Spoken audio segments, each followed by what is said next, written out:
As a pre-service teacher, I need to make sure I do my best to create a welcoming, rich learning environment while integrating other subjects. It is my responsibility to provide my students an environment where they can learn in the best way possible. The best way to teach science is to have the students participate in an inquiry-based, hands-on learning experience.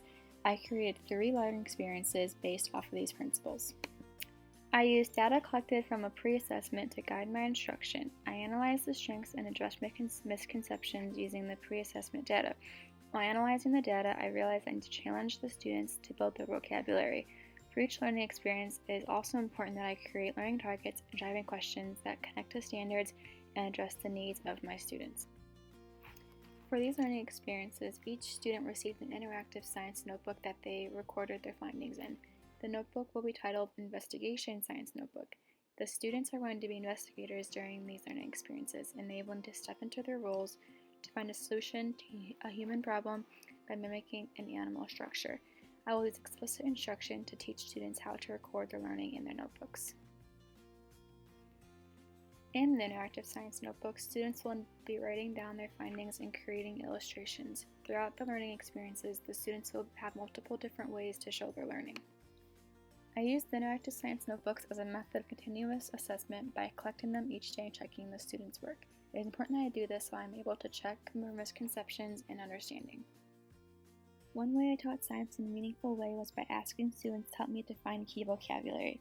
I did not directly teach in front of the students many times during these experiences, but I did assist students in filling out charts during large group time. During the first learning experience, the students worked together to think of what structure means and what examples of structures are.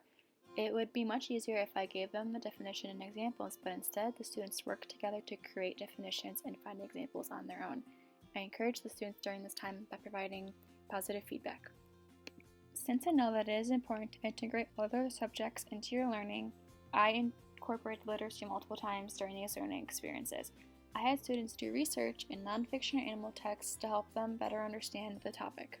To conclude these learning experiences, I incorporated science and engineering practices by having students create a solution to a real-life problem by mimicking an animal structure. They will be creating a short piece of writing and an illustration to support this. The students will use what they've learned over the prior 2 learning experiences to construct their solution. As the teacher, I provided support the students needed during their writing process. I realized the level at which the students are at, which is why it's important that I ask and answer questions that will help them during their process. After the students finished their writing, they were able to read their work to their peers. Having them do this ensured that they worked their hardest and that they were able to share their ideas with their peers. As a teacher, I realized how important it is for students to have responsibility in their learning. It will make their education more meaningful and overall just a more exciting experience. During these learning experiences, I learned that the students are very capable of learning on their own with some guidance.